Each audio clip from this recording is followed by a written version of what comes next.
전 세계적으로 코로나19 감염자가 늘어나면서 이 바이러스에 대한 새로운 사실 또는 추정이나 주장들이 구분 없이 뒤섞여서 퍼지고 있습니다. 혹시 기존에 알려졌던 의학적 사실과 달라진 건 없는지 핵심적인 것만 확인해 보겠습니다. 네, 이가혁 기자 시작을 하죠. 네. 첫 번째로 에어로졸을 통한 공기 감염이 가능하다. 이런 식의 보도가 나왔다고 알려졌죠? 네, 미국 국립보건원 등이 참여한 이 최신 논문 때문입니다.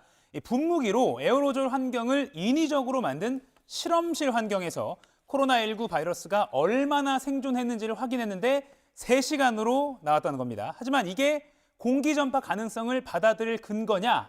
아닙니다. 이 논문은 에어로졸 환경에서 얼마나 바이러스가 생존할 수 있냐, 이걸 따져본 내용이죠.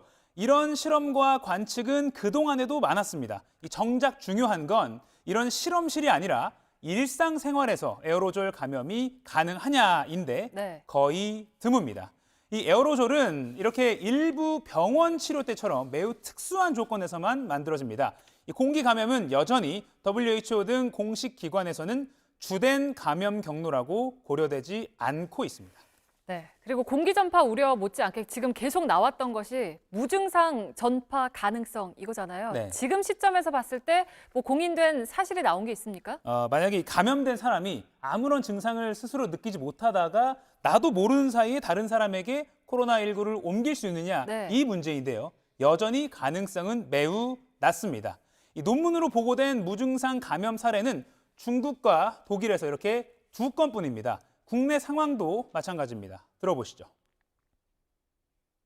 무증상자가 전염력이 있느냐에 대해서도 아직은 명확하지 않습니다. 객관적인 그런 증거가 명확한 무증상 감염 사례, 전파 사례는 아직 확인하지는 못했고 이 부분도 기획조사를 진행하고 있습니다. 네, WHO 역시 이 가능성이 거의 없다는 입장을 유지하고 있습니다. 만약에 무증상 전파가 다수 발생을 하면요, 지금처럼 접촉자를 추적하고 격리하는 전략은 좀 무색해집니다. 그렇겠죠. 네, 다시 말해서 네. 방역 전략을 수정해야 할 정도로 근거가 확실한 상황은 아닌 겁니다.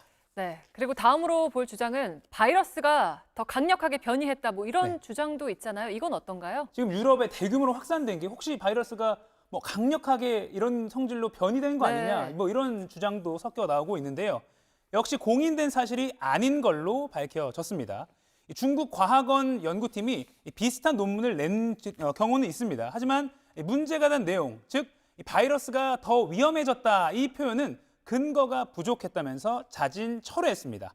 우리 방역 당국을 비롯한 이 국제사회도요, 역시 공인된 내용으로 받아들이지 않고 있습니다. 네, 그리고 날이 좀 더워지면, 네. 그러니까 기온이 올라가면 코로나19 바이러스가 살아남기가 어렵다 이런 얘기도 계속 있어 왔잖아요. 네. 이거는 좀 어떤가요? 초창기부터 계속 나온 얘기죠. 여름이면 네. 괜찮아지는 거 아니냐. 그쵸. 예, 하지만 바뀐 건 없습니다. 역시 공인된 사실이 아닙니다.